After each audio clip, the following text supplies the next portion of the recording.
I'm an outsider. Used to be an insider, to be honest with you, okay? I know the inside and I know the outside. And that's why I'm the only one that can fix this mess, folks. I mean, nobody is going to be able to do the kind of things I can do. I think I shake things up. It had to be shaken up. The country had to be shaken up. Welcome back to Hardball. Donald Trump promised his base he'd shake things up. You just heard him, and this week he's done just that, of course, on multiple fronts. His message was essentially, you're either with him or against him. The president attacked the Justice Department and the FBI, trying to persuade Americans to believe him and not our governmental institutions. Let's watch him here. I want from Rod, from the FBI, from everybody, we want transparency. And you know what? I think in their own way, they are obstructionists, but even the Democrats, I really believe, on this issue, it supersedes. I think they want transparency, too.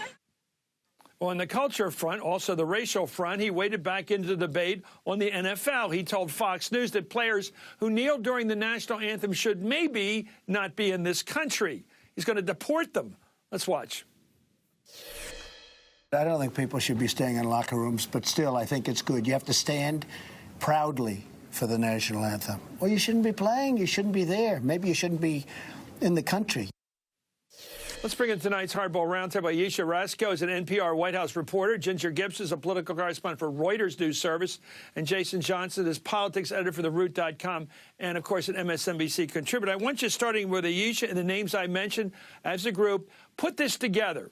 The way Trump is trashing our institutions, the by, from, and or for the people institutions like the FBI, our U.S. government, our democratic form of government, and at the same time, accusing everything of it being a deep state, and at the same time taking the side of the owners against the players in this issue of taking a knee. I think it's all part of one thing. What do you think, Ayesha?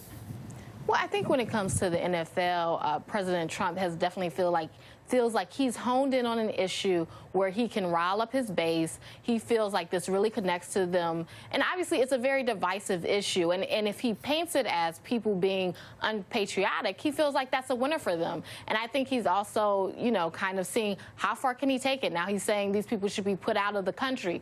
Obviously, these people are protesting police brutality and racial inequality, and they're not protesting the flag, but that is what President Trump has focused on. I think he feels like that's a winner for him.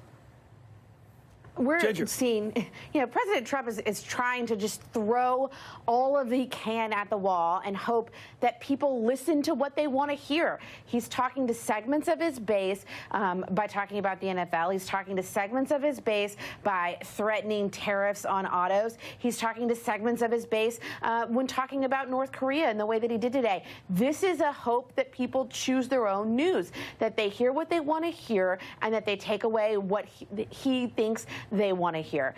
This is an effort to sort of toss it out there, muddy the channels, and hope people walk away only with the piece that they think resonates with them. You know, Jason, is this Fox News Nation?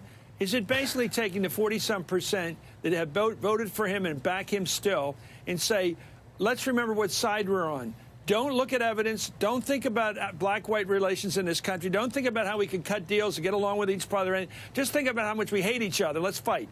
That's what it seems like with them. That's exactly what it is, Chris. I mean, this is dictator in training 101. Everybody hates you, and I'm the one who loves you, right? The media hates you, and the Department of Justice is out to get you, and those black people are out to get you. They're terrible. And so, you know, this has been Trump's campaign all along, from the white nationalists that he's brought into his administration to everything else. But I will say this, Chris, and it's important to remember, a lot of these owners agree with Trump. They didn't have to do this out of fear. You look at the owner of the Carolina Panthers, you look at some of the comments from the owner of the Houston Texans. These guys were just as angry and hostile towards their black working staff as Trump is from the White House. Why didn't they sit down and negotiate with him? I do not understand. There is a common way to do this right. People can express themselves without disrupting things. It's possible if you want to do it and still make money, and they all want to make money.